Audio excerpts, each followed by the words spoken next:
Suara orang tua yang bencikan Anwar. Kerajaan Perpaduan Madani dilihat berjaya membentangkan Belanjawan 2024 pada 13 Oktober lalu dengan mendapat maklum balas yang sangat positif daripada pelbagai pihak. Malah suara yang paling lantang bersyukur dengan pembentangan tersebut datang daripada penjawat awam apabila Perdana Menteri Datuk Seri Anwar Ibrahim mengumumkan bayaran insentif awal sebanyak RM2,000 kepada semua penjawat awam grade 56 dan ke bawah yang akan dilakukan pada tahun hadapan. Namun, di sebalik berita gembira yang disahut oleh seluruh lapisan masyarakat di negara tercinta ini, hanya Ahli Parlimen Muar, Syed Saddiq Syed Abdul Rahman sahaja yang berterusan mengkritik Belanjawan 2024 sebagai membazir dan melupakan janji yang dilihat umpama pahat yang berbunyi setelah rumah siap.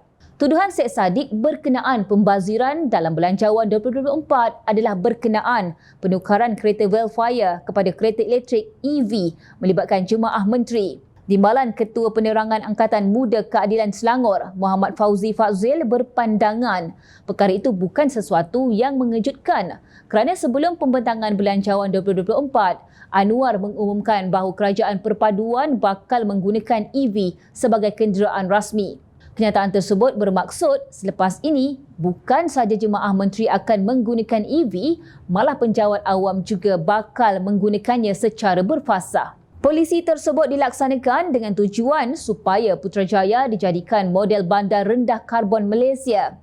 Malah polisi tersebut akan menggalakkan rakyat Malaysia untuk beralih kepada EV apabila pelaburan melebihi 170 juta ringgit oleh syarikat terkemuka seperti TNB, Gentari dan Tesla Malaysia dilakukan dengan memasang 180 stesen pengecasan, ujar beliau.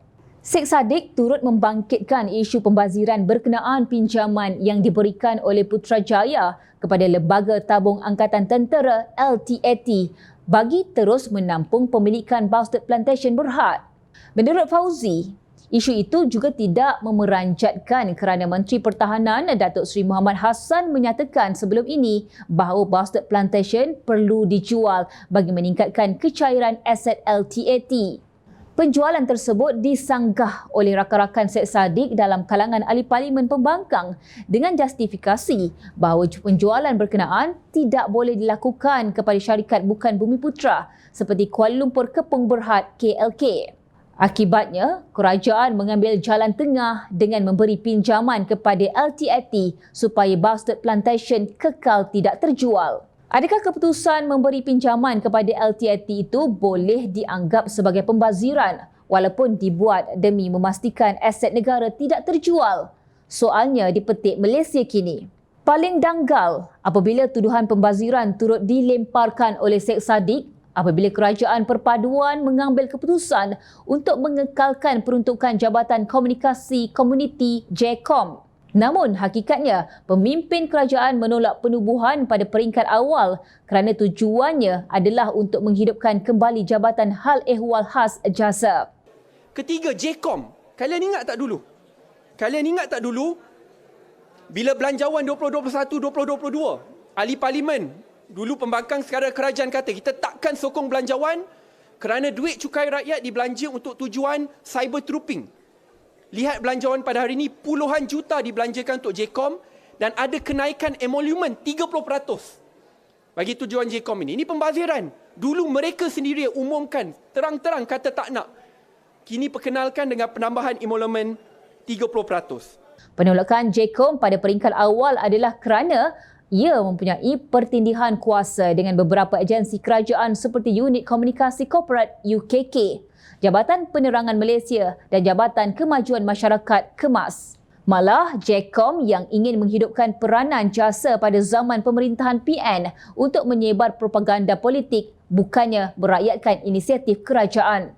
Namun, JKOM yang berfungsi bawah Kerajaan Perpaduan adalah berbeza berbanding zaman PN apabila Ketua Pengarahnya Profesor Datuk Dr. Muhammad Agus Yusof yang menyatakan bahawa mereka hanya menyampaikan wawasan Malaysia Madani tanpa menjadi alat politik untuk kepentingan pihak tertentu.